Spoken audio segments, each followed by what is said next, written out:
But in his case, it informed every single part of his life, from his marriage to the way he treated his children, to the way he treated his staff, to the way he approached disagreement, to the way he thought of other people, which was always primarily as people first. JD Vance is rendered temporarily and absolutely speechless after Tucker Carlson has this to say about Charlie Kirk. Folks, I think you're going to like this. Obviously, it goes without saying. What can I say that hasn't been said? It's horrific, right? We can all agree with that. And may God rest Charlie Kirk's soul. Something needs to change in our country. I don't know exactly what, but something has to. And I hope this galvanizes everybody to make a change beyond, just going to the voting booth, because that's not going to do anything. Let's be real. Now, I'm gonna get off my soapbox and we're gonna get right into it. But first, do me a huge favor here. Like our video, please, and share it around. That way we can keep bringing you all this great, hard-hitting content.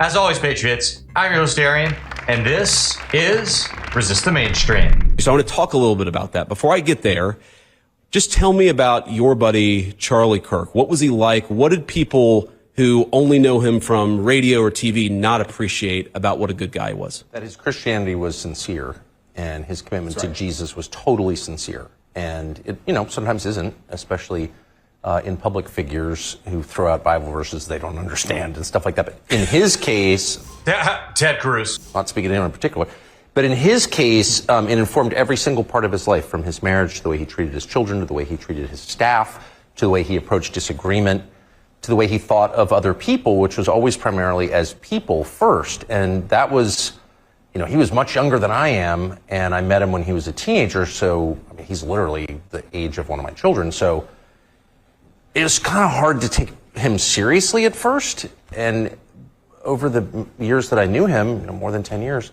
I ended up learning from him. And I'm not just saying this because he's passed. I mean that sincerely. And the main thing that I learned from him was how to disagree with people on topics that you take very seriously and that they take very seriously without hating them or without feeling bitterness. I mean, it wasn't, if people knew what was going on behind the scenes, there was a lot going on behind the scenes, and it was intense, and it was bitter. And, because the divide, particularly in foreign policy questions, is very real in the Republican Party. The neocons versus the realists, or however you want to describe it. He was on the realist side for sure, but he was mad at the people who disagreed with him. He liked them as people. He agreed with them on some things, and he would always say that. I agree. In private, he would say that, and I was involved in it because people were mad at him for having me at his conferences or for talking to me, and so we had cause to talk about it a lot up until he was assassinated.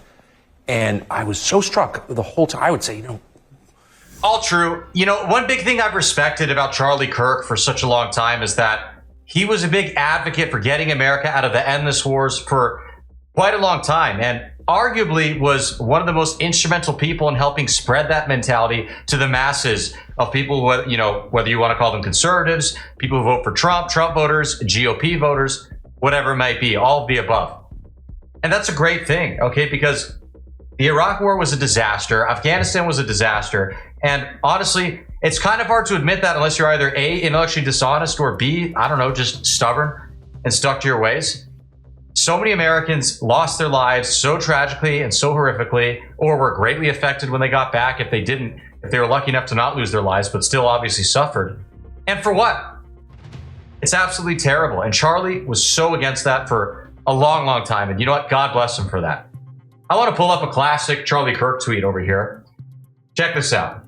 John Bolton as a warmonger after the FBI raided his home. Trump quote, "He was one of the people that forced Bush to do the ridiculous bombings in the Middle East. He always wants to kill people." And Trump quote, and another Trump quote, "He's not a smart guy." And then Charlie said, "No lies detected." Facts. And I'm so glad Charlie brought that up, because I remember when Bolton got in the administration, so many neocons were kissing Bolton's, the behind area, and saying how, oh, this is so great. Trump's trending towards the foreign policy we want, of endless forever wars in the Middle East.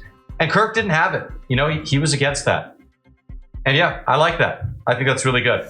Would use the ugly language I'm famous for in private, and he would never talk like that. He would say, well, I agree with him on this, but obviously I'm on your side on that. And he just never forgot there was a person behind the views, and that inspired me. And God commands that of us. That's a real commandment, in my opinion.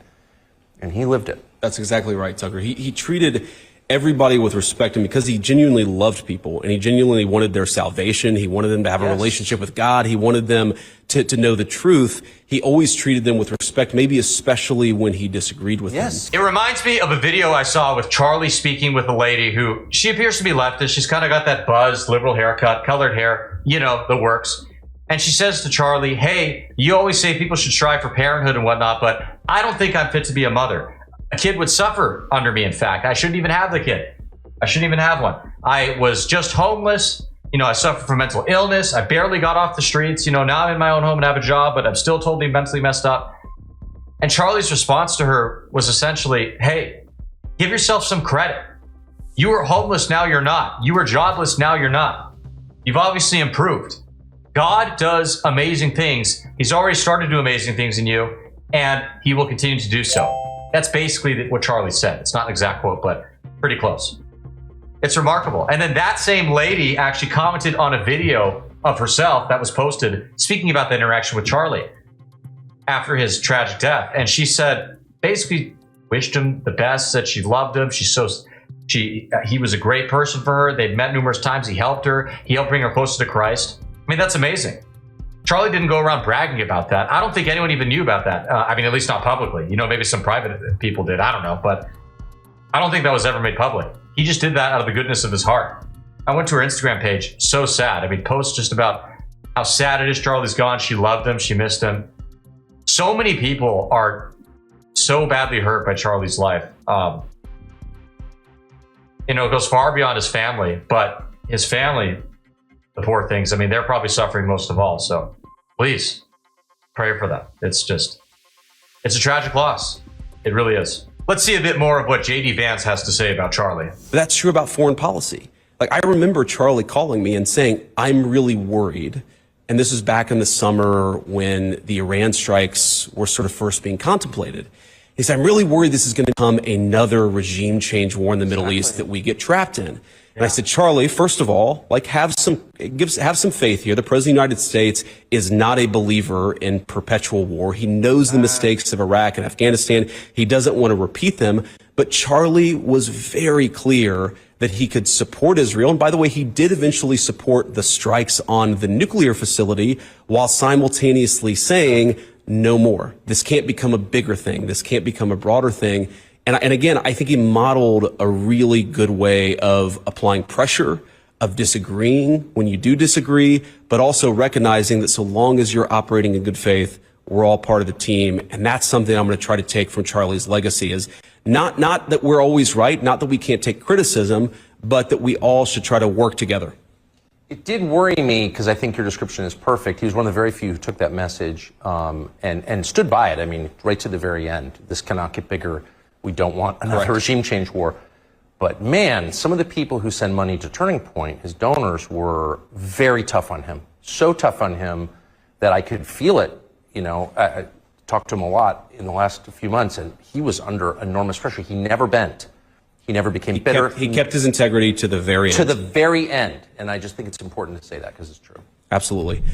While I do find it surprising that Charlie eventually supported the strike on the Iran's nuclear facilities, I don't blame him for being so skeptical and, you know, apprehensive about an escalation and an eventual regime change war in Iran. Trump, after all, at the time did say Iran needs regime change. And perhaps more damning than anything Trump said was JD Vance himself. You know, in the summer of 2024, I believe it was July, JD Vance actually said, we can't be doing these little bombings. We need to hit Iran hard. That's before he was in office, right? About half a year before. So JD Vance wanted to have some kind of conflict of sorts with Iran the whole time.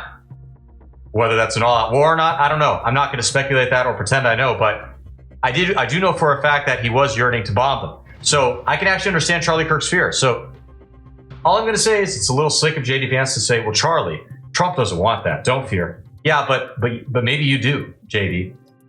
Just thought I'd point that out. I think that's worth noting.